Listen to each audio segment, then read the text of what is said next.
Wrap it up.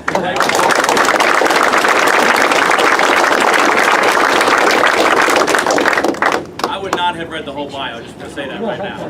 But Secretary Hopkins, veterans, spouses, neighbors, and other distinguished guests, it's humbling for me to be here in front of warriors and their families, and it's certainly a great privilege to speak here as we cut this ribbon for the Veterans Employment Center.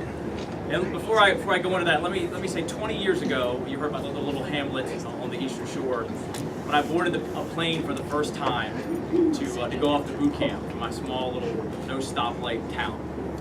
I remember boot camp, and I know some of you have been there, have been to boot camp, of course.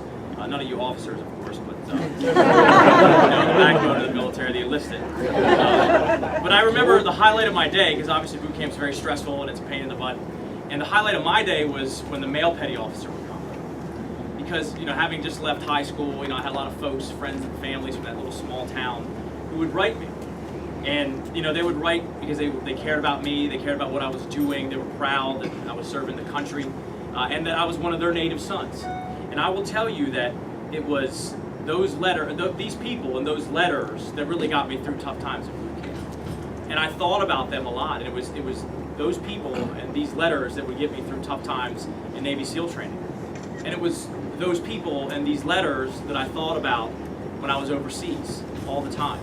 And that's why I'm so proud to be here today in front of you, and I'm proud to be in the company of people who were in those, the type of people who were in those letters all those years ago, the type of people who would write those letters, and the type of people who would receive those letters. So I'm very happy, and it's an honor for me to be here, because I know that you deeply desire to help our veterans and their families and our community. And certainly in our coastal Virginia community, we understand that it's our families who pick up the slack and shoulder the nation's burden of service and sacrifice, and have done so for well over a decade in these wars. It's our neighbors who pitch in to help with the kids, or the yard work, or to coach sports teams. I'm proud to be here today for an organization and a people who recognize this, and they desire to help veterans with a smooth transition back to being productive members within our society. Because it's good for them, it's good for our community, and it's good for business, right, Brian?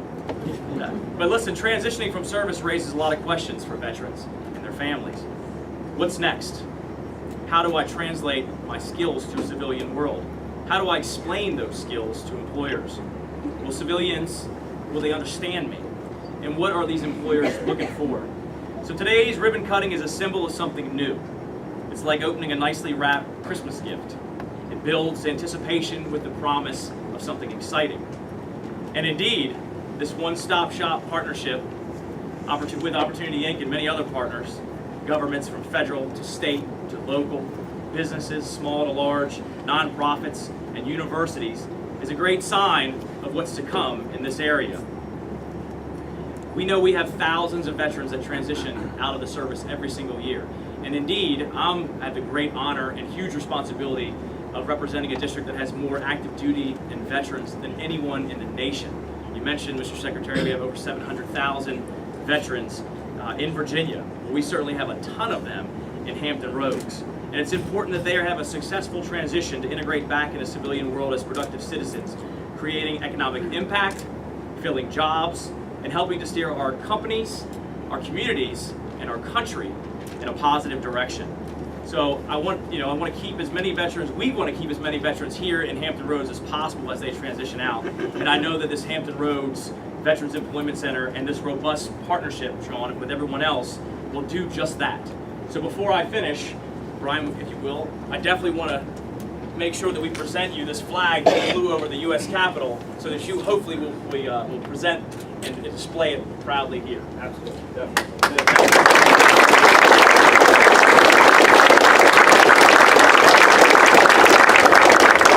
So thanks once again for having me here. It's my honor to be here. God bless you all, and go Navy, beat Army.